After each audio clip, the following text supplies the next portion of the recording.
Buenas tardes, amigas, amigos de la Sociedad Química de México y de estos webinars sobre divulgación y educación de la química. Estamos cerrando nuestros webinars del 2022 con broche de oro, porque ahora tenemos al doctor Alfonso Enrique Islas de la Universidad de Guadalajara, que nos va a platicar sobre la importancia estructural de la membrana celular. Entonces, ¿qué mejor manera de cerrar el ciclo de este 2022 que con esta plática del doctor Alfonso Islas? ¿Sí? El doctor Alfonso Islas tiene una trayectoria sumamente completa, sumamente integral. Él es profesor investigador titular C de la Universidad de Guadalajara, que es lo máximo que puede uno tener en la categoría y nivel para una universidad. Doctor en Ciencias Biomédicas por parte de la UNAM, profesor del posgrado en Ciencias Biomédicas con registro en el Padrón de Excelencia del CONACYT, profesor de la Maestría en Comunicación de la Ciencia y la Cultura con registro también en el Padrón de Excelencia de CONACYT del Instituto Tecnológico de Estudios Superiores del Occidente. Es decir, aparte de investigador, él es un gran divulgador y por eso es que tiene esta formación en comunicación de la ciencia. ¿Sí? Es miembro, bueno, fue miembro del Sistema Nacional de Investigadores de 1985 a 1997. Ha escrito 58 artículos científicos en revistas nacionales e internacionales. Y miren, esto es importante, una patente sobre aislamiento de antibióticos naturales. Fue jefe del Departamento de Biología Celular y Molecular del 94 al 95, director de la División de Ciencias Biológicas del 95 al 98 y jefe de investigación y posgrado de la UDG de 1998 al 2000. Fue director del Planetario y Centro Interactivo de Jalisco, el Planetario Lunaria, del 2018 al 2019. Ahí fue donde nos conocimos, Alfonso y yo, porque hemos estado interactuando y trabajando en divulgación de la química. Columnista de Siglo XXI, Armario del Occidental y mural del Grupo Reforma. ¿Sí? Entonces ha hecho mucha divulgación. Tiene publicaciones en diferentes revistas culturales como Complot, Tragaluz, Replicante, Lubina y en otras revistas académicas como Renglones del ITESO, ¿sí? Es decir, gran divulgador. Intereses suyos, ciencia, cine, literatura, ¿sí? Política, yo también lo sé. Y bueno, aquí nos pone en sus películas favoritas Metrópolis de Fritz Lang, una película emblemática, clásica, infaltable, ¿sí? Para todos nosotros. Bueno, esto es el doctor Alfonso Islas Rodríguez y pues Alfonso, te cedo la palabra para que nos platiques sobre este tema que es fundamental porque ¿cómo se llama? La biología nos importa a todos y la salud también nos importa a todos, ¿sí? Claro que sí, doctor Plinio Sosa, querido amigo, también en esta cuestión de la divulgación científica donde nos hemos encontrado.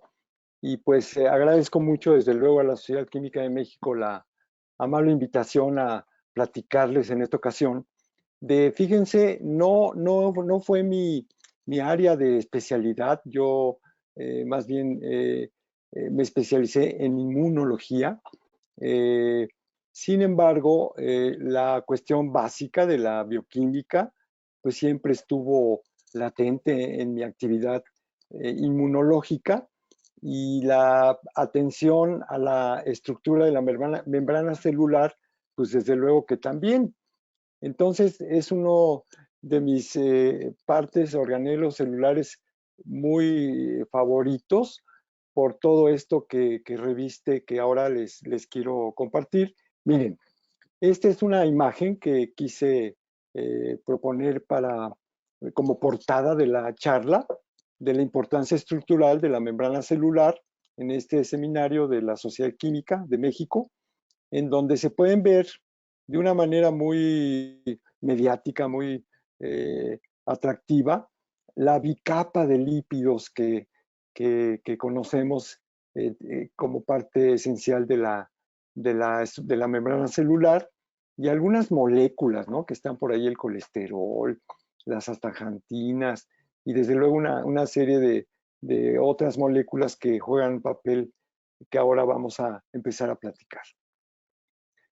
Bueno, mi agenda para esta tarde, que a partir de este momento y en los siguientes minutos quiero compartir, es esta cuestión básica de la estructura de la membrana, nada menos que con el referente seminal de Singer y Nicholson, que propusieron por 1972, y ahorita les platico la experiencia, el modelo del mosaico fluido, la bicapa de la membrana celular, que tiene también mucho que ver con el liposoma, en primer término, para después pasar a el metabolismo de los ácidos grasos, estos lípidos tan a veces olvidados en nuestras currículas académicas, como que nos interesan mucho las proteínas, nos interesan mucho los ácidos nucleicos, los carbohidratos, y en algunas ocasiones dejamos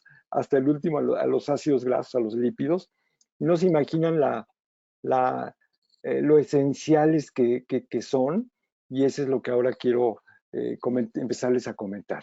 Los insaturados, los eicosanoides, desde luego centrarme mucho en el cociente omega 6, omega 3, en nuestra dieta, todas las patologías derivadas de este desequilibrio nutricional que vengo pues prácticamente denunciando de forma mediática, porque la dieta moderna, lo que comemos los seres humanos de este siglo y del siglo pasado, pues ha sido desastrosa.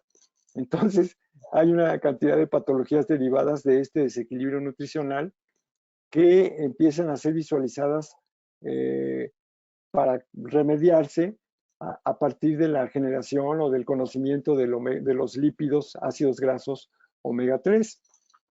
También les quiero platicar de los ácidos grasos poliinsaturados de cadena larga, desde luego, el aceite de krill. Y algunos otros puntos que se derivan de aquí, que tengo la intención de que sean muy aplicativos, como les compartí en los promocionales, que el objetivo de esta plática, de esta charla, es que la apliquemos nosotros mismos en nuestra vida cotidiana para motivar un cambio de hábitos nutricionales principalmente y también físicos en nuestras vidas, para que podamos rectificar esta tragedia nutricional que les denuncio hemos vivido los seres humanos en los últimos 100 años por lo menos. Entonces, mi enfoque desde luego tiene mucho que ver con un ícono que admiro mucho, uno de mis héroes de la ciencia, que es este señor, Charles Darwin, que en esta fotografía seguramente photoshopeada, arreglada, pues como que nos está diciendo que no, que seamos discretos y tal, pero que en realidad tenemos, yo en lo personal, que hablar mucho de los aspectos evolutivos que Charles Darwin publicó en 1859 y que dan pie a esta visión integral de los seres vivos, que tienen que ver con seres vivos del mar, como los podemos ver aquí a la izquierda, esponjas, estrellas de mar, tunicados, lampreas, que han vivido desde hace mucho tiempo en la Tierra, mucho antes que nosotros, los placodermos y ya algunos vertebrados que están por acá, tiburón, atún, anfibios, serpientes, y finalmente la vida sale del mar en esta visión evolutiva de Darwin, y tenemos aves y tenemos mamíferos. Esta lámina hermosa la tengo para describir los sistemas inmunológicos de estos seres vivos, que todos tenemos un sistema de defensa, pero que en otra ocasión podría comentarles. Y desde luego, esta ilustración de la célula tomada de Leninger, del libro icónico también de bioquímica, en donde de una manera muy precisa el autor nos describe qué es la mitocondria, cómo está constituido el aparato de Golgi, los nucleolos, el retículo endoplásmico y algunos otros componentes de células animales y vegetales de esta hermosa lámina.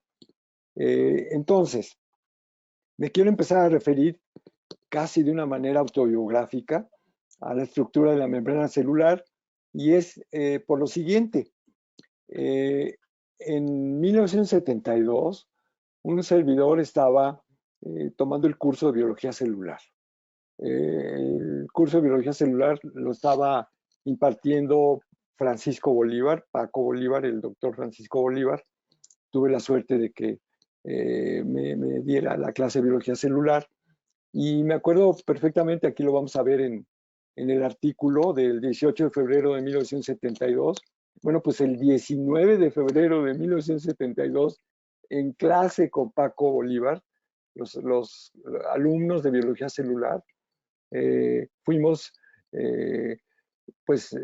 fuertemente estimulados por Paco Bolívar, y nos aventó así en el escritorio una cantidad de hojas de fax que le habían llegado recientemente del artículo del modelo del mosaico fluido de la estructura de la membrana celular. Fue algo impactante como alumnos de licenciatura que el profesor de biología celular nos compartiera un artículo que acababa de ser publicado en la revista Science de estos dos autores, que estaba yo mostrando sus imágenes, del doctor Singer, que estuvo en la Universidad de California en San Diego, en La Joya, y el doctor Nicholson, en el Salk Institute, que fueron los autores de este trabajo seminal, que fue un parteaguas en la historia de la bioquímica y sobre todo en la estructura de la membrana celular.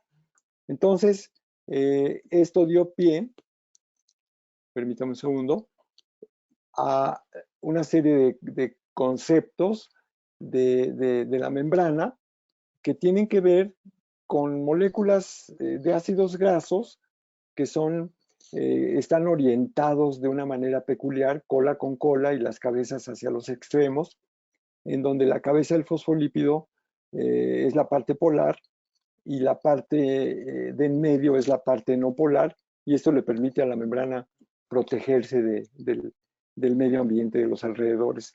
La propuesta original de Singer y Nicholson está aquí, en donde la bicapa de lípidos, había habido una serie de propuestas de estructura de membrana que no eran muy precisas, no eran muy afortunadas en la lógica del funcionamiento de la membrana, pero esta de Singer y Nicholson permitía integrar el concepto de proteínas que están viendo hacia afuera de la célula o proteínas que ven hacia los dos lados de la célula, lo cual les permitía en un ambiente fluido, como lo podemos ver aquí, una especie de piso resbaladizo en donde las proteínas pueden migrar, pueden moverse para cumplir la función.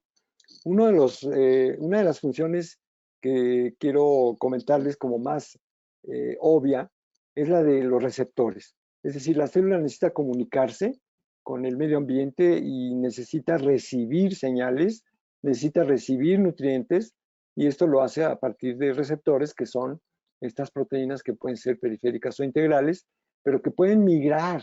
O sea, los modelos anteriores de membrana no daban la noción de que la proteína podía plásticamente patinar a lo largo y a lo ancho de la esfera de la membrana celular, hasta que Singer y Nicholson proponen esta estructura. Obviamente esto tiene también que ver mucho con la visión evolutiva que les contaba de Darwin, porque en el origen de la vida en este planeta, estas moléculas, los ácidos grasos de cadena larga, se orientaron poco a poco en un ambiente hidrofílico de la manera en que los conocemos actualmente, para formar no células de una manera automática, pero sí unos liposomas a partir de estas moléculas de ácidos grasos que aquí podemos ver con más detalle. Aquí está una de 12 carbonos, otra más, que podemos ver aquí, adornadas ya con moléculas muy hidrofílicas como estas que están aquí, el fosfatidil, que está por acá, que le permite a la célula tener esta cabeza polar que se va a conectar con el exterior de la célula para poder comunicarse y poder funcionar adecuadamente. Pensemos, desde luego, me faltaba decirlo, que la célula es la unidad fundamental de los tejidos. Entonces podemos pensar en cualquier tejido que ustedes quieran ahorita evocar, el hígado, el riñón, el páncreas, el estómago, el cerebro, las neuronas, en fin, la célula siempre está ahí en diferentes versiones, el músculo, que es un sistema muy elástico y tal. Bueno, pues todos ellos, aunque suenen muy diferentes, hígado, riñón, páncreas, cerebro, músculo, todos tienen como unidad fundamental a la célula. Y mientras la célula, que es de la que estoy hablando, esté bien conformada, pues el funcionamiento de la célula va a ser óptimo. Pero no siempre fue así, desde luego. Evolutivamente, pues no se formó una célula así por, por varita mágica, por soplo divino, por creación, sino que fue poco a poco, como Darwin lo propuso, formando primero monocapas, después micelas, después una bicapa lipídica, como se ve aquí de una manera muy, muy bella, y después un liposoma, una especie de cáscara de naranja, por ejemplo, que no tiene más que la cáscara, no tiene nada dentro, insisto, no hay célula todavía, es un liposoma, pero que con la evolución, esto ya lo trató Parín en su obra fundamental también, en donde propone a los coacervados, en donde esta liposoma va dejando interactuar a moléculas que se van haciendo cada vez más complejas para después formar ciertos organelos que ahora conocemos como lo que les dije hace rato, mitocondria, retículo endoplásmico, y en el caso de los eucariotes, el núcleo mismo. Entonces aquí tenemos una visión más integral de lo que fue sucediendo en el transcurso de los miles de millones de años en que en este planeta se fue formando la vida. Entonces aquí tenemos al liposoma, que podemos considerar una protocélula, en donde en el interior ya Oparín plantea como un coacervado de moléculas que dan origen a formas cada vez más complejas, sobre todo en el caso del DNA y del RNA, que ya dan como una pista de una autonomía que la célula ganó desde este punto de vista evolutivo. En la clase de biología celular que también impartí durante toda la vida, les propuse a los alumnos que formáramos modelos de membrana. Y bueno, esto es otro aspecto anecdótico de mi vida académica. En este caso, aquí hay fotografías de los muchachos, de los chicos, en donde están acostados en el pasto y están justamente encontrados por los pies y sus cabezas están a los extremos. Y entonces, de una manera muy lúdica, ellos formaron esta estructura de membrana en donde ellos mismos eran los ácidos grasos de cadena larga que integraban una membrana. De tal forma que son como las estrategias que uno usa para poder dar a conocer estos conceptos. Un alumno se propuso hacer en su taller esta estructura de membrana soldando partes de rondanas con lo que él tenía a la mano por ahí. Y aquí tenemos otra versión de membrana, de tal forma que pues no cabe duda que con las manos, la parte motriz que uno tiene para poder acceder a un conocimiento, se aprende mucho mejor. Y aquí tenemos una versión muy bella de la célula tal como la conocemos, en donde la bicapa de lípidos está por acá, la estoy rodeando, y en el interior están los organelos. El núcleo, desde luego, con otra bicapa, con su propia membrana, y los ácidos nucleicos en el centro, tomando el control de la actividad de la célula como unidad funcional de la vida. Y claro, los receptores que están por acá, bueno, moléculas que están entrando, los receptores que están por acá recibiendo señales, etcétera. Entonces, bueno, aquí, por supuesto que este conocimiento sigue siendo acumulativo, porque se siguen teniendo nuevos datos. Por ejemplo, aquí la membrana se repara en esta portada de la revista Science el 22 de abril de este año. Tiene la capacidad de repararse. En el caso de un linfocito T, que fue el caso de esta investigación. Y ahora doy paso a hablar de estos ácidos grasos, del metabolismo de ácidos grasos, que es lo que quisiera ir centrando en la charla.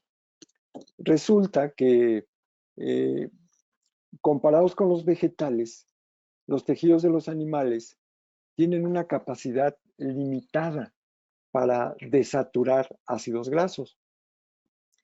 Por eso, estos requieren ingerirse en los alimentos como ácidos grasos poliinsaturados. Es decir, nuestra dieta obliga a que tengamos este elemento nutritivo porque nuestro organismo mismo no es capaz de hacerlo como lo puede hacer, por ejemplo, una planta. Tales ácidos grasos esenciales o un hongo o algún otro ser vivo, tales ácidos grasos esenciales dan origen a versiones de ácidos grasos de 20 carbonos, que son los eicosanoicos, de los que se derivan familias de compuestos conocidos como eicosanoides. Y estos constituyen a las prostaglandinas, que son moléculas centrales en el funcionamiento fisiológico de las células, que tienen que ver mucho con la inflamación, por ejemplo, que es un tema que vamos a empezar a tocar. Los tromboxanos, los leucotrienos y lipoxinas, que también tienen que ver con procesos fisiológicos fundamentales. Entonces estaba yo comentando que los mamíferos no producimos enzimas desaturasas, se llaman así desaturasas, de forma muy restringida, por lo cual no podemos sintetizar ácidos grasos poliinsaturados de los que se requieren para que la célula funcione bien, de tal forma que estamos obligados a consumirlos, ya sea de fuentes vegetales, de fuentes marinas o de algunos otros orígenes nutricionales, ¿no? Que puede ser la carne, puede ser algunos otros orígenes. Por ello, requerimos consumirlos en la dieta como suplementos de una manera muy esencial. Es decir, no somos capaces de producir nuestros propios eicosanoides, que son claves para la fisiología de la célula y que estemos funcionando bien. Aquí les presento algunos ácidos grasos insaturados, que son los finos, que son los que se necesitan para que la célula funcione bien, para que la membrana de la célula funcione adecuadamente sin enfermedad, sin patología. El ácido palmitoleico, el ácido oleico, el linoleico y otros más como el araquidónico, que ya empieza a tener una importancia muy, muy alta, o el eicosapentanoico, mientras más largos, como el docosahexanoico, es mucho más interesante porque le van a permitir a la célula una plasticidad que en alguna de las pláticas que he dado de presenciales de esto, he tenido en la mano una pelota de esponja y la he hecho a rebotar hacia el público para que vean cómo esta pelota de esponja nueva puede alcanzar distancias y velocidades óptimas, de tal forma que si la célula no tiene estos componentes que estamos viendo aquí, pues no bota, no rebota, no funciona como una pelota de esponja óptima. De tal forma que eso tiene que ver mucho con la salud. Una célula que rebote bien, que esté bien integrada con estos ácidos grasos, está libre de enfermedad. Una célula que no tenga estos componentes, pues va a tener una tendencia a funcionar mal y a la enfermedad, a la patología, de muy diversos tipos, que ahorita vamos a ver. Ahora, dentro de los ácidos grasos, hay unos que todavía son más finos, como podemos ver aquí abajo, los omega 3, el docosahexanoico, el eicosapentanoico, y contra el araquidónico, que ya es omega 6, el linolénico que también es omega 3, o algunos otros que están aquí, como el oleico y el palmitoleico. Y la nomenclatura de omega 3 es que, al contrario de la función carbonilo que está aquí, en el otro extremo está el primer carbono, el segundo carbono y el tercer carbono es el que tiene un doble enlace. Aquí también, y entonces por eso les llamamos 3, omega 3, 1, 2, 3. El omega 6 está en la sexta posición, el omega 7 en la séptima y el omega 9 en la novena. De tal forma que tiene mucho que ver con la función, un omega 3, una función óptima, que la célula puede intercambiar materiales con el exterior de manera adecuada y estar libre de enfermedad. Vamos a ir conociendo esto. ¿Por qué se requieren estos ácidos grasos? Bueno, el contenido de ácidos grasos insaturados en un lípido natural es determinante principal para su punto de fusión también y por lo tanto su fluidez, como les he comentado. De modo similar, los fosfolípidos de la membrana contienen ácidos grasos insaturados de bajo punto de fusión en la conservación de la fluidez. Esto, por ejemplo, se puede ver claramente en organismos marinos que viven a temperaturas muy bajas, ya a profundidades del mar serias, de 50 metros o 100 metros, y que las temperaturas son congelantes, de tal forma que si no tuvieran una membrana fluida, pues simplemente no habría vida, no podría haber compatibilidad con algo funcional. De tal forma que la presencia de estas moléculas que acabo de platicar tiene que ver con la función. Me adelanté un poco, perdón, pero estas son las moléculas a las que me refería. Resulta que en este siglo, bueno, en estos 100 años por lo menos hacia atrás, hemos tenido un proceso decadente, no solamente en cuestiones sociales y políticas, sino también nutricionales, desde luego, que una proporción muy alta de este índice de cociente omega 6, omega 3, porque ese es el asunto, o sea, cuánto omega 6 ingerimos en nuestra dieta contra cuánto omega 3 ingerimos en nuestra dieta. Una proporción alta de este índice, es decir, que haya mucho más omega 6 que omega 3, desencadena procesos inflamatorios, al propiciar en exceso la síntesis de eicosanoides que son proinflamatorios, que van por el lado de las prostaglandinas, del ácido araquidónico. En las sociedades occidentales, y ese es el tema que nos va a conectar a todos, el índice oscila entre 25 omega 6 en nuestra dieta por 1 omega 3 y puede llegar a 40 a 1, mientras que en las dietas de los antepasados del siglo XIX, XVIII, XVII y para atrás, la relación era muy pareja, 1 omega 6 por 1 omega 3, cuando mucho 4 omega 6 por 1 omega 3. Pero esto lo fuimos perdiendo de una manera precipitada, de una manera acelerada en los últimos 100 años. Claro, por las dietas rápidas, por las comidas rápidas, por los fast foods famosos, en donde perdemos calidad en nuestra dieta. Y esto es lo que quisiera principalmente denunciarles.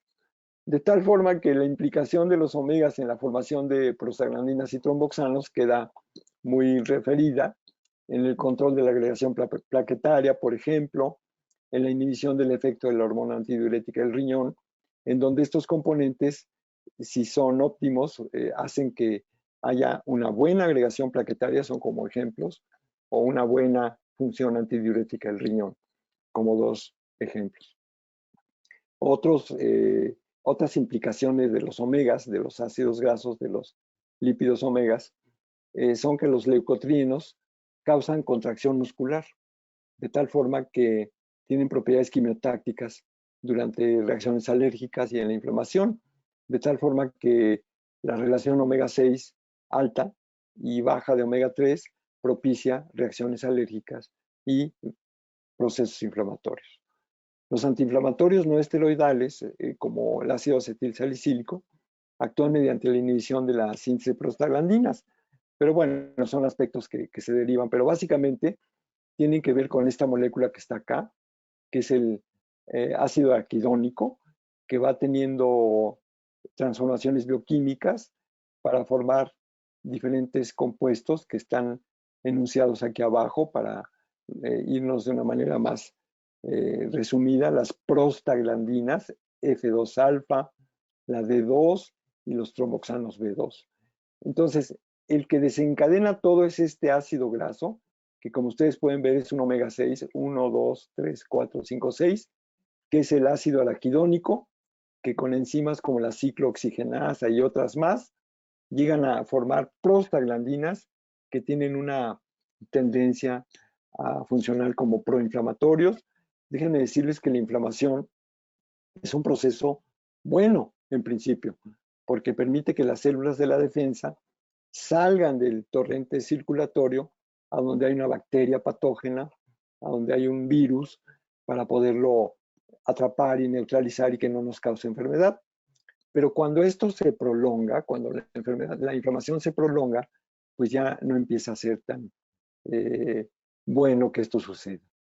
Y en el metabolismo, en el proceso de la dieta, las rutas metabólicas de los eicosanoides omega 3 y omega 6, partiendo de la dieta, por ejemplo, en el caso del linoleato, se producen por esta tendencia nutricional, se forman moléculas que están aquí en el grupo 1 de prostanoides, o en el grupo 2 también de prostaglandinas que están aquí enlistadas, la PG2, la PGE2 y algunas otras que están acá, junto con leucotrienos y lipoxinas, que tienen tendencias inflamatorias.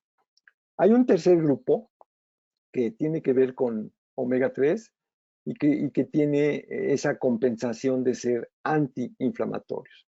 Entonces aquí lo recomendable sería preocuparse más por ingerir estos omega 3 que van a formar prostanoides antiinflamatorios a partir de la dieta, como se puede ver en esta gráfica de los 3 grupos de eicosanoides que podemos tener en la dieta. Y en esta gráfica se puede ver en colores verdes las moléculas que son menos inflamatorias, y en color rosadito las moléculas que son más inflamatorias, proinflamatorias. Y déjenme decirles que esta inflamación prolongada está detrás de un montón de enfermedades crónico-degenerativas que pueden ser muy diversas, hasta el cáncer, infartos al miocardio, al corazón, enfermedades autoinmunes, etcétera, etcétera. Ahorita vamos a ver, hacer un recorrido. Entonces, el llamado de atención conceptual es a tener un equilibrio entre omega 6 y omega 3. Hay otras maneras en que el omega 3 funciona inhibiendo la inflamación en el macrófago, que se puede ver aquí en este artículo del efecto de los ácidos grasos de la revista Cell directamente, pero ya para hablar de las patologías, para pues un poco asustarnos, si se puede decir de algún modo, no es mi intención, pero el síndrome metabólico, la fibrosis quística, la acrodermatitis enteropática, síndromes hepatorrenales, el síndrome de Jordan-Larson, la degeneración neuronal multisistémica, la enfermedad de Crohn y otros más síndromes, tienen que ver con este desbalance nutritivo que he estado platicando recientemente. En resumen, existe un concepto de ácidos grasos poliinsaturados contra ácidos grasos saturados. Son preferibles los poliinsaturados, que nos dan una mejor función. Los ácidos grasos saturados que vienen en la comida chatarra no nos ayudan nada. El conocimiento avanzó y se supo que los ácidos grasos poliinsaturados de cadena larga, que son estos, pueden ser todavía mejores, y que el cociente omega 6, omega 3 es muy esencial cuidarlo, que haya la misma cantidad de omega 3 que de omega 6, y los alimentos que los contienen habría que tenerlos muy en cuenta. Y después se supo que había unos fosfolípidos que ayudaban mucho al funcionamiento de la célula. Y bueno, aquí tengo algunas ilustraciones que indican que una membrana celular bien constituida con ácidos grasos adecuados tiene una función de tracción óptima, que se puede ver aquí en este artículo publicado en 2014, y que los fosfolípidos poliinsaturados de cadena larga han demostrado que están presentes en algunos organismos marinos. Debo confesarles que fui invitado por una marca comercial a explicar esta noción, y pues francamente yo sí me animé a darlo porque es una noción muy rica, muy esencial, porque este organismo, que es un organismo marino de las profundidades, que es un crustáceo, que es el krill, son una fuente muy buena de omega 3, que tiene los ácidos grasos que he estado platicándoles desde hace rato. El aceite extraído de este crustáceo, llamado krill, que abunda en las profundidades del océano Antártico, son una fuente ideal para los omega 3. Aquí podemos ver la pirámide nutricional de tal situación. No tanto el salmón, que es así como un lugar común para pensar que tiene omega 3, sino este crustáceo, y todavía hay debajo del crustáceo una alga que es mucho más rica en omega 3.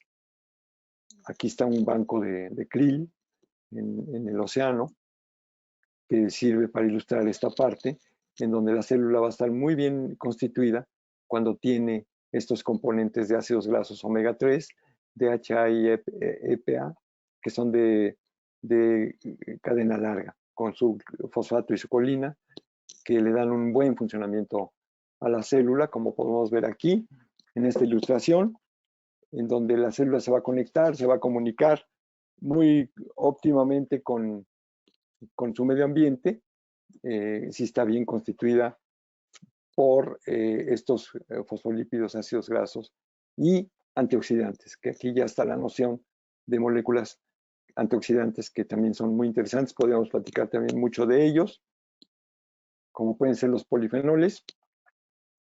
Ahorita perdí conectividad, permítame un segundo, es mi teclado, aquí está ya. Hay una serie de investigaciones clínicas y preclínicas que demuestran esto. Una serie de grupos experimentales que fueron alimentados con aceite de krill, comparados con el pescado y con el maíz, pudieron ver niveles, pudieron contar con niveles óptimos de omega 3, como pueden ver en esta gráfica.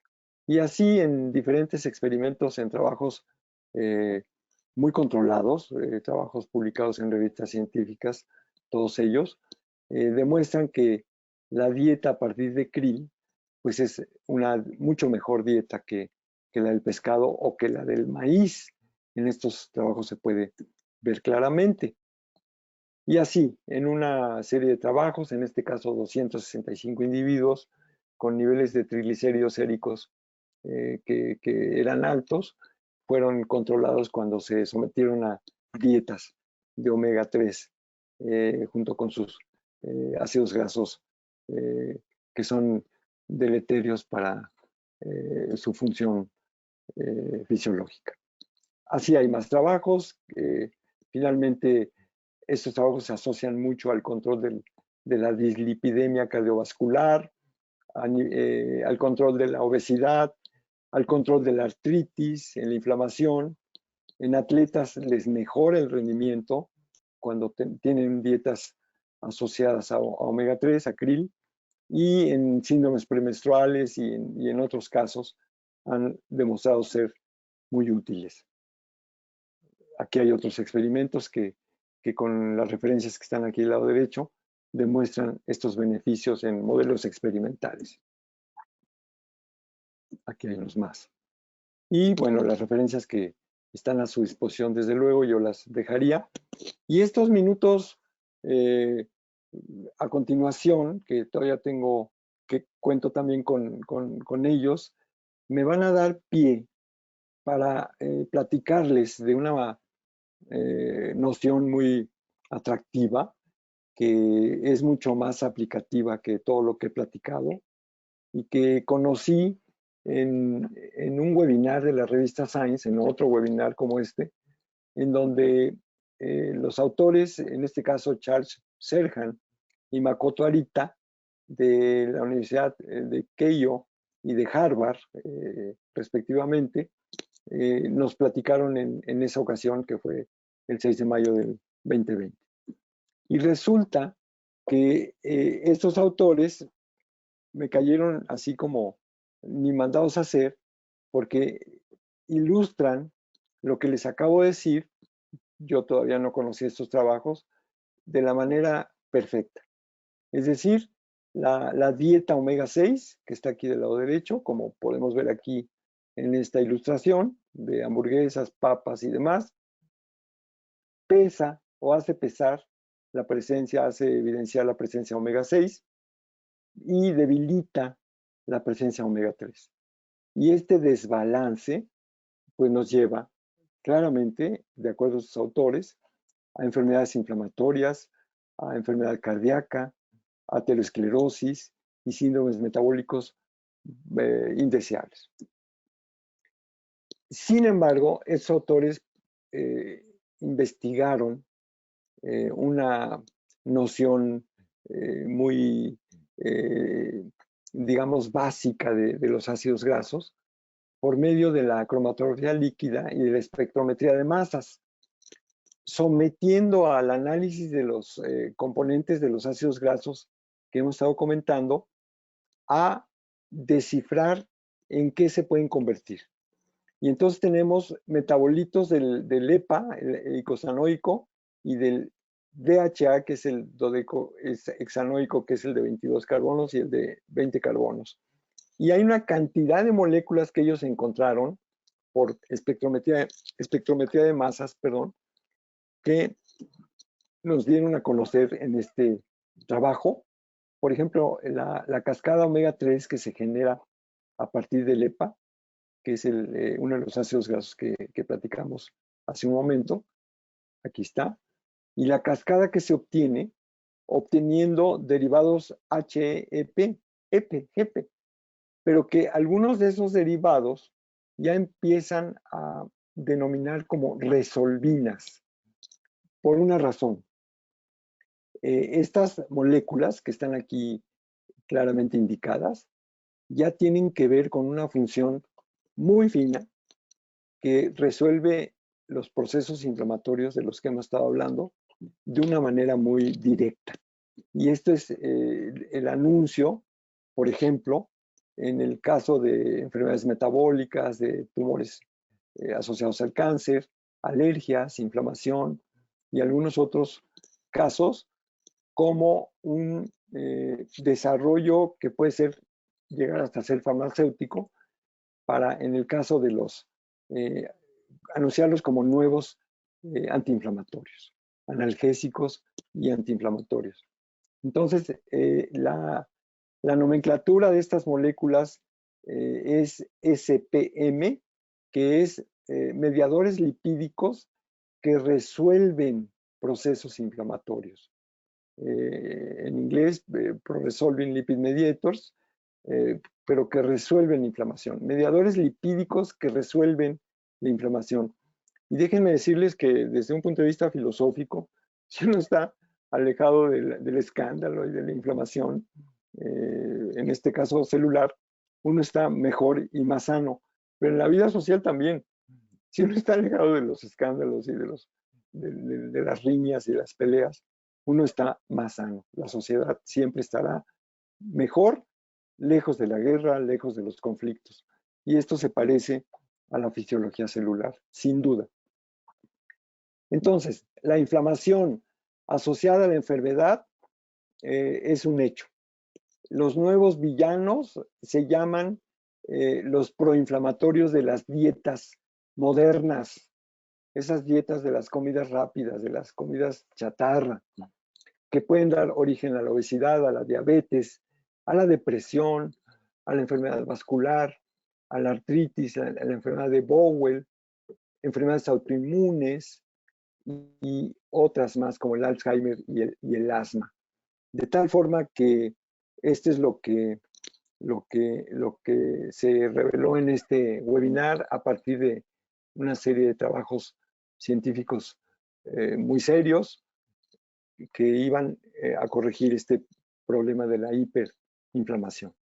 De tal forma que se abundó en el detalle de cómo la enfermedad inflamatoria crónica puede tener implicaciones en enfermedades periodontales, en artritis reumatoides, en diabetes, enfermedad cardiovascular, asma, enfermedades que pueden resolver la curación, o mejor dicho, procesos que pueden resolver la curación, o incluso la fibrosis orgánica. De tal forma que estas moléculas, las resolvinas, que son derivadas de estos ácidos grasos omega 3, que son un nuevo desarrollo ulterior al concepto de omega 3, se anuncian como las nuevas moléculas antiinflamatorias que pueden ser sujetas de desarrollos farmacológicos de punta, quiero decir. Y bueno, quiero regresar a decirles que la inflamación no es del todo condenable. Si uno responde frente a una infección de manera pronta, pues uno resuelve la infección de bacterias, de virus, como he mencionado, pero esta debe desaparecer en el transcurso de horas o de días, cuando mucho, y si no hasta de minutos. Pero si se queda, esta inflamación empieza a causar problemas. De tal forma que las resolvinas, junto con las protectinas y las lipoxinas, tienen mucho que ver con la función antiinflamatoria. Aquí se ve cómo este proceso inflamatorio puede resolverse, o sea, puede detenerse por la acción antiinflamatoria de estas moléculas. Es fascinante el estudio de esto. Les confieso que tengo ya deseos de aplicarlo. Tengo un muy buen amigo que tiene osteoartritis y que estamos viendo la manera de pues la FDA, la agencia de Estados Unidos que autoriza fármacos, pues ni siquiera ha empezado a anunciar la autorización de estas moléculas, pero estas moléculas ya podrían estar funcionando en beneficio de la gente, por diferentes razones que ahora voy a tocar en estos minutos finales.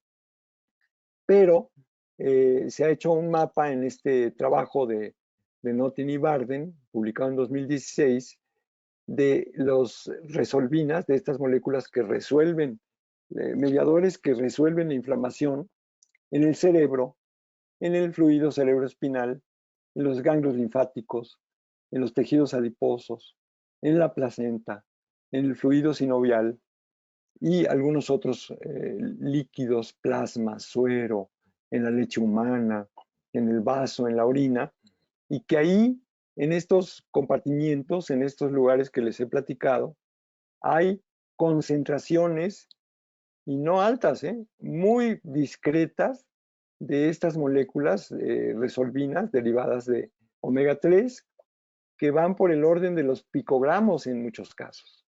Aquí, cuando mucho, miligramos, pero siempre cantidades discretas, picogramos, nanogramos, pero que con ello, por ejemplo, en la médula ósea, se garantiza el buen funcionamiento de la fisiología celular. Es una maravilla. Este conocimiento reciente es una maravilla porque anuncia, como su nombre lo indica, la resolución de una serie de problemas inflamatorios fuertes que llenan los hospitales de gastos corrientes enormes, y que si actuáramos de manera preventiva, como se lo sugería al principio, con dietas más balanceadas, pues no caeríamos en esto. Pero bueno, ya que se cae, pues ahora se anuncia esta posibilidad de ayudar a estos pacientes. Aquí hay una serie de datos en donde la resolvina D1, la D2, la E1 y otras más que están acá, pueden resolver problemas en experimentos controlados y finalmente efectuar una acción antiinflamatoria eficiente. Estas son las resolvinas.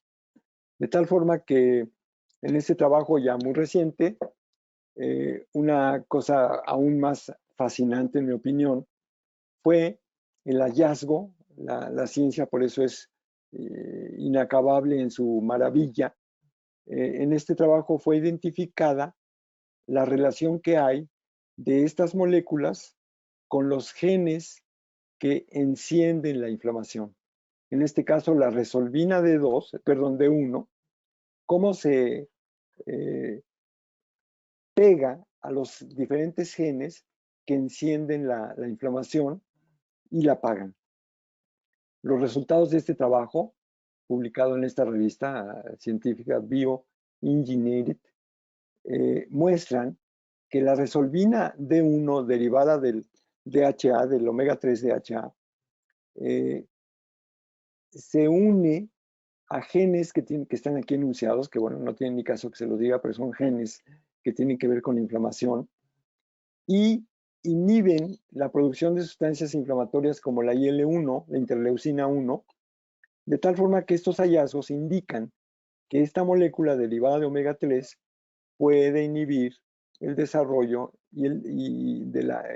puede inhibir el desarrollo de la osteoartritis. En este trabajo se trata directamente de la enfermedad osteoartrítica de una manera muy interesante.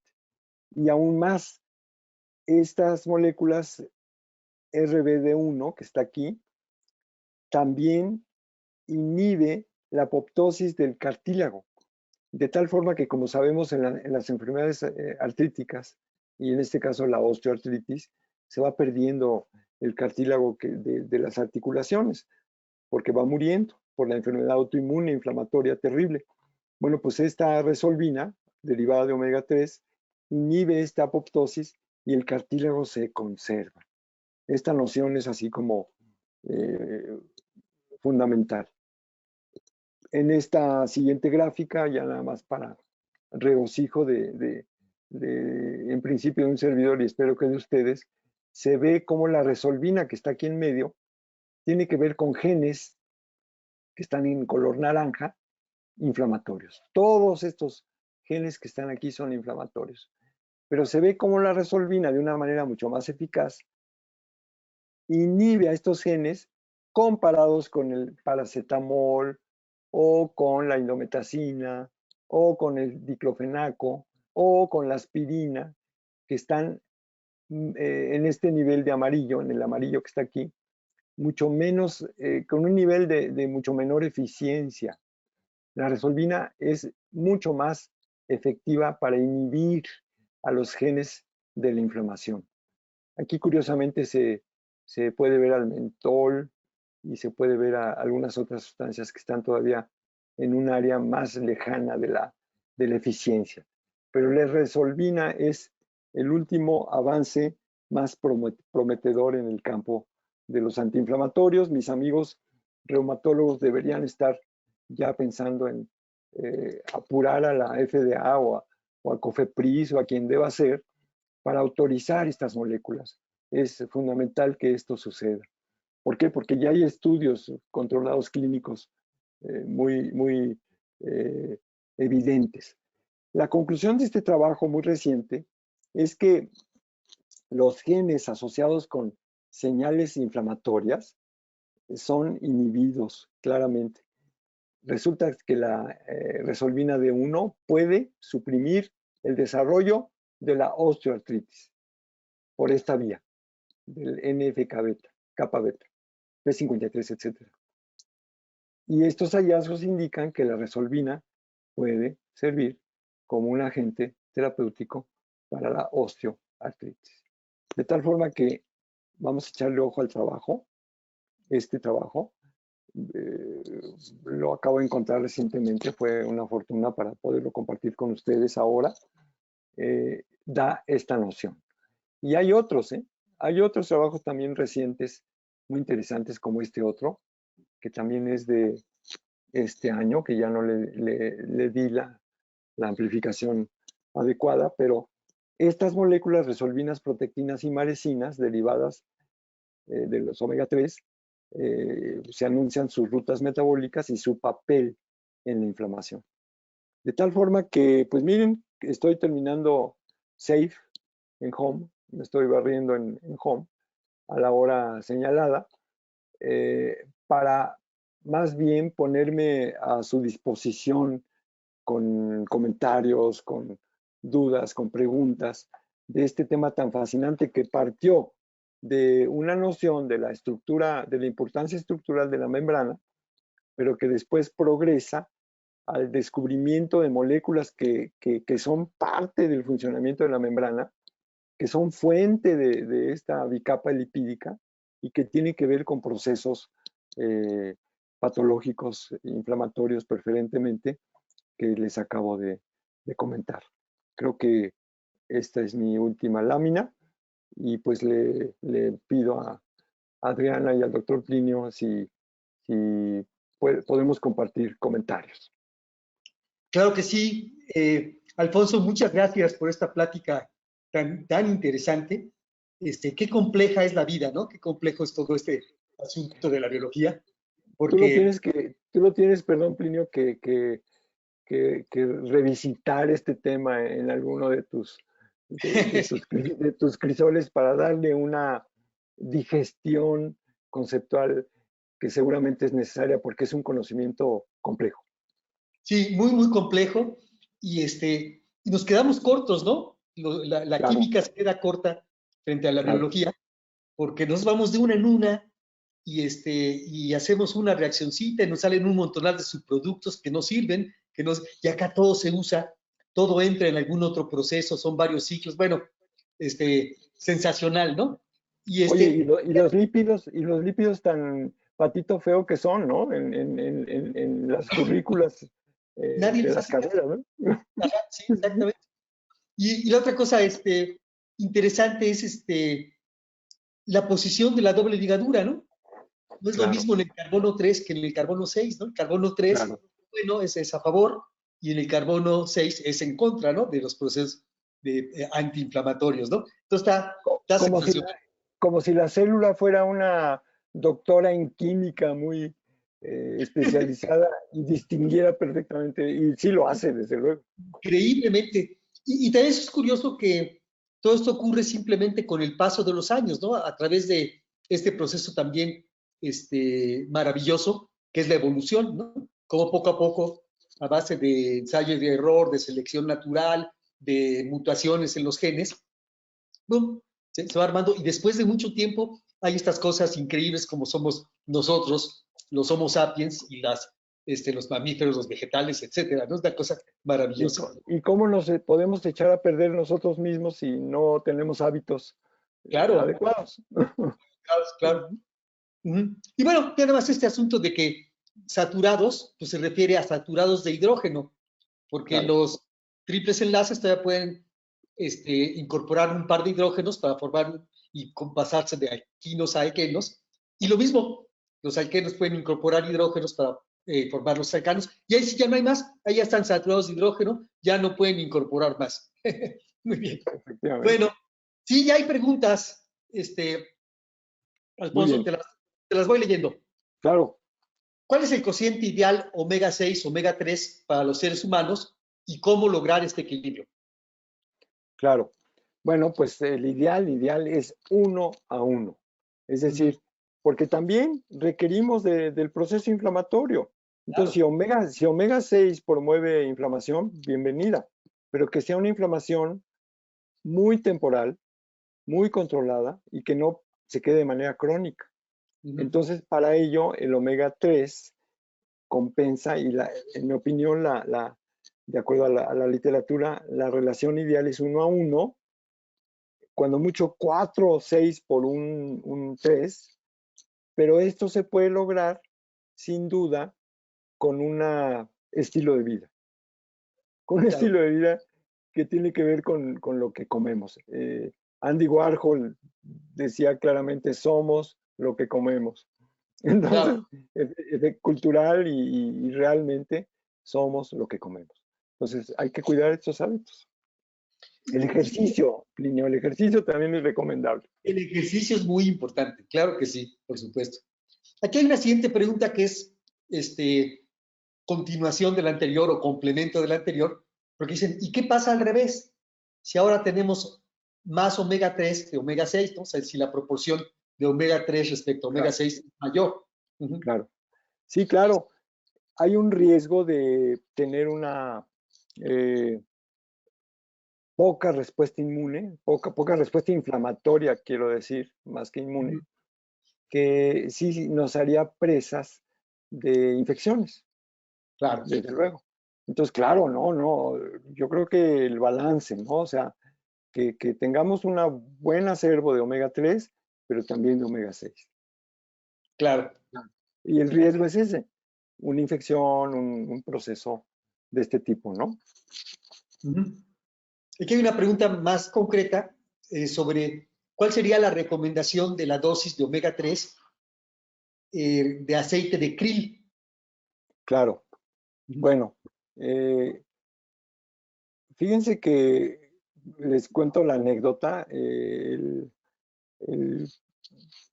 gerente, el presidente de una compañía nutricional, llegó a mi laboratorio a tocar la puerta para pedirme hacer esta explicación a médicos que ellos tienen como blanco para su producto, para que recomienden su producto. Y ahí fue como donde preparamos la primera charla, aquella vez. Y entonces la dosis indicada, recuerdo que claramente que era por el orden de miligramos diarios que tenía que ver con el hábito de consumir una cápsula del omega 3 que, que uno puede conseguir en la farmacia. Del producto este famoso krill, no se trata de hacer ningún comercial, pero se puede Claro. conseguir en la farmacia, se puede conseguir en la farmacia fácilmente como krill. Y la recomendación es tomar una cápsula cada día. Ese sería, claro, pero si uno puede tener acceso a una buena dieta de componentes marinos, de pescados y demás, pues eso también es muy recomendable. Bueno, aquí hay 3 felicitaciones. Dice, doctor, excelente investigación, gracias por compartirla. Otra que dice, muy interesante conferencia.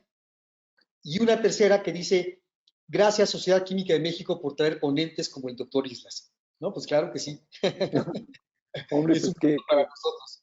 qué Y hay halago. una pregunta que dice, ¿se han aprobado moléculas de ácidos grasos para uso farmacológico en la enfermedad de Alzheimer? Ese es el punto. Todavía no. Esto es tan reciente, doctor Plinio Sosa, Sí. que estoy haciendo como un consenso con mis amigos reumatólogos, que son muy buenos, para efectuar un tipo de presión para que sí se liberen estas moléculas, para que puedan ser aplicadas. No, todavía no, todavía no. Parece ser que aquí hay un tema que son los intereses de los grandes laboratorios que venden los analgésicos convencionales, que pues se les va a caer su mercado. Entonces, bueno, Claro. ese es un aspecto también que sucede, ¿no? A mí me ha pasado también con los antibióticos naturales que sujetos de la patente que tengo. Claro. ¿Cómo se puede reducir el índice de omega 6 en el organismo para equilibrar el cociente? Bueno, dejando de ingerir alimentos que lo contengan, Claro. que son alimentos, pues ya sabemos, ¿no? Del Tratado de Libre Comercio para acá, ¿no?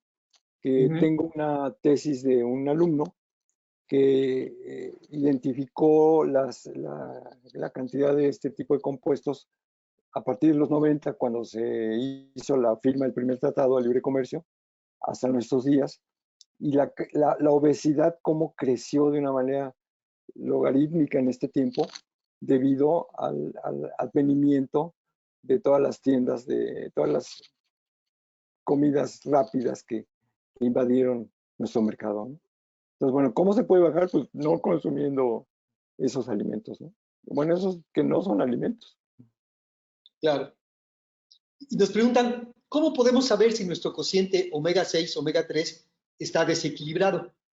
Claro, sí, efectivamente, hay manera de conocer los niveles en plasma de los ácidos que acabo de mencionar, bueno, que mencioné durante la charla, pero son exámenes de laboratorio no muy comunes, ¿eh? Hay que ir a laboratorios mucho más especializados y esto debería también cambiar para que la Claro, gente esté monitoreando de una manera más o menos constante, y también sería un llamado a los laboratorios para que pusieran en sus menús de pruebas la detección de estos ácidos grasos de una manera más cotidiana, más normal, como una biometría hemática, qué sé yo, ¿no? Porque sí, efectivamente no están muy disponibles, ¿eh? claro.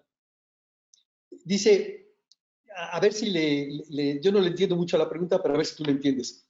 Dice, además de la aplicación de resinas como antiinflamatorios, ¿se ha explorado alguna otra actividad biológica como potenciales fármacos? Y dice, muchas gracias por el tan interesante charla. Sí, quizás se refiera, bueno, con lo de resinas, pues a estas moléculas tal vez, Claro, pero sí. quizás se refiera esta Ah, no, pregunta. ha de haber dicho resolvinas, ha de haber querido decir Yo creo que sí, yo creo que sí. Fíjate que aparte de las resolvinas, hay otro tema que en alguna ocasión me encantaría platicarles, que es el de los polifenoles.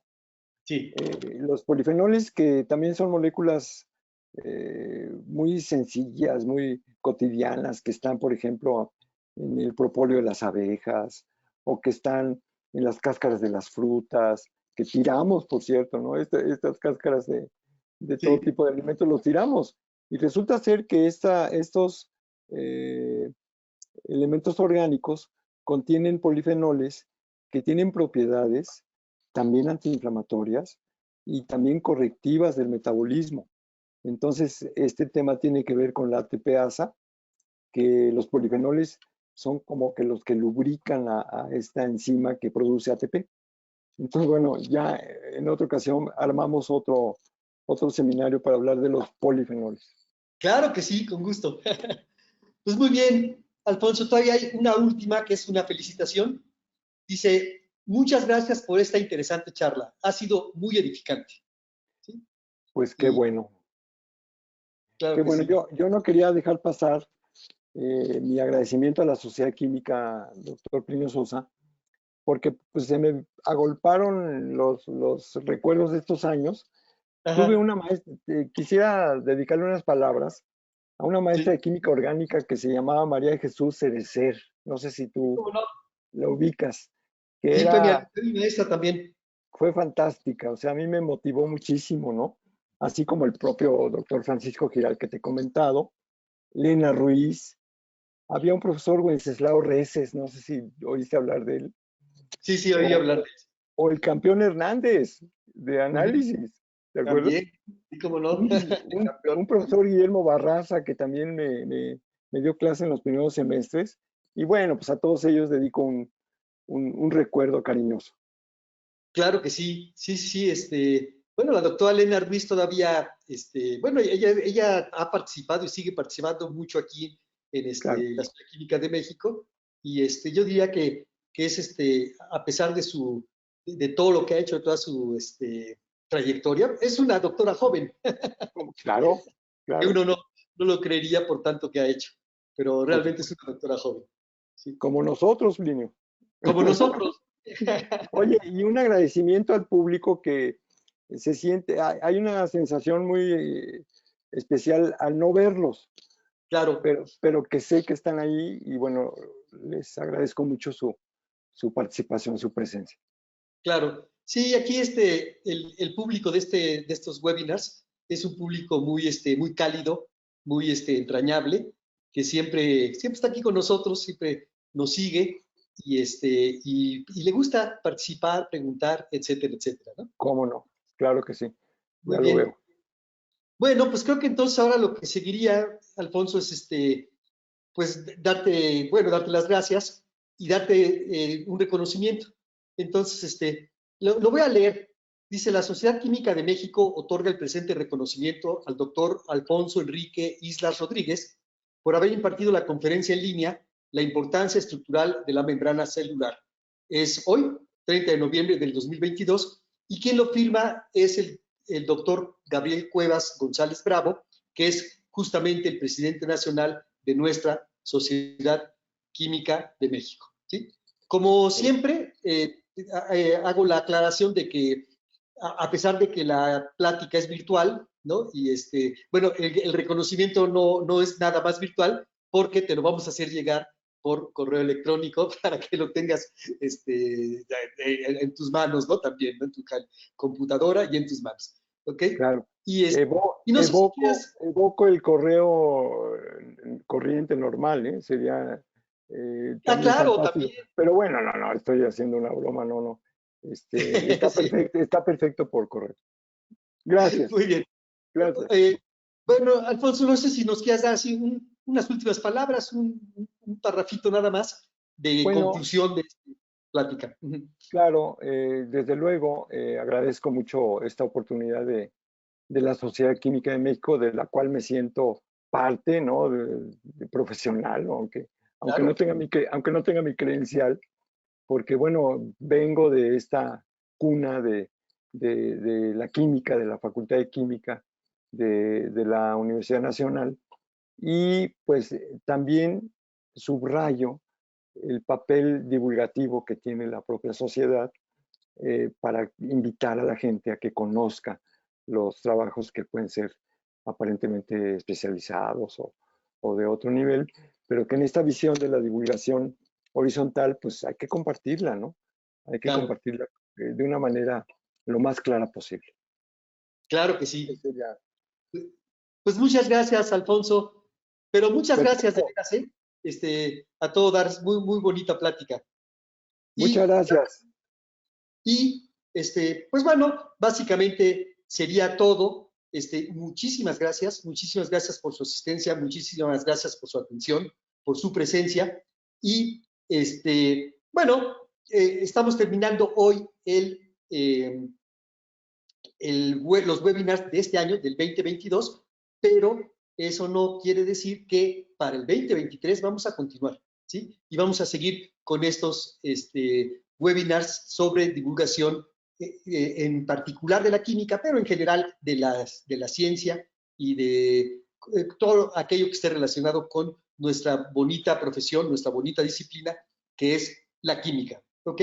Entonces, pues no me queda nada más que agradecerles una vez más y despedirme de ustedes, pero nos vemos pronto a principios del año que entra, ¿sí? Muchas gracias. Hasta luego.